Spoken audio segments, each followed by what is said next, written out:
He had made a speech in New York in which he promised to save the parochial schools because the Supreme Court had said that there could not be federal aid to religious schools.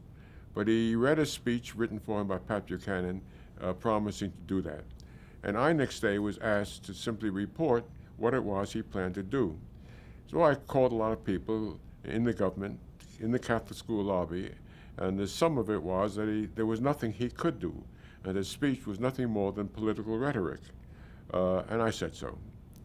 And it appears, from what we learned many years later, that Pat Buchanan didn't like my saying that, and he complained to Nixon, and Nixon gave instructions to call J. Edgar Hoover and get the FBI to get something on me.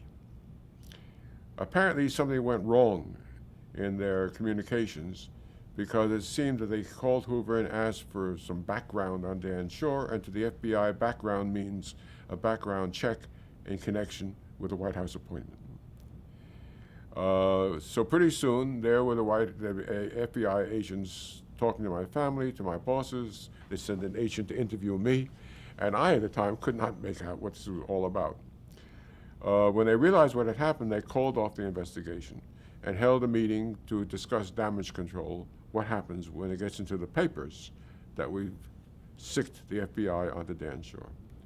And they finally decided the only thing they could do was actually to say they were considering me for a job, however unlikely that might seem, because I had to say something.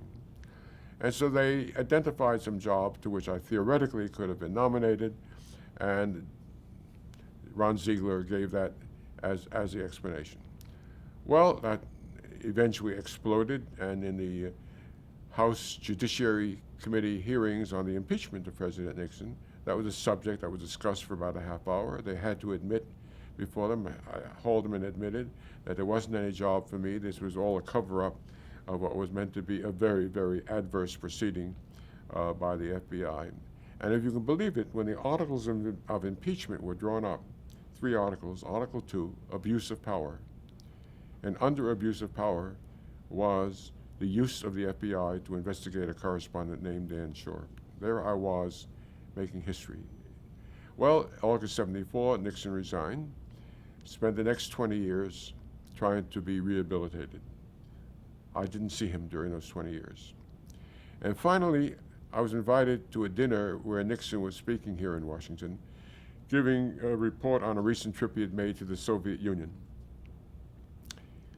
Call for questions. I asked a question. He responded to the question. I had no idea if he remembered me at all. And when the dinner was over, I went up to him. I couldn't resist.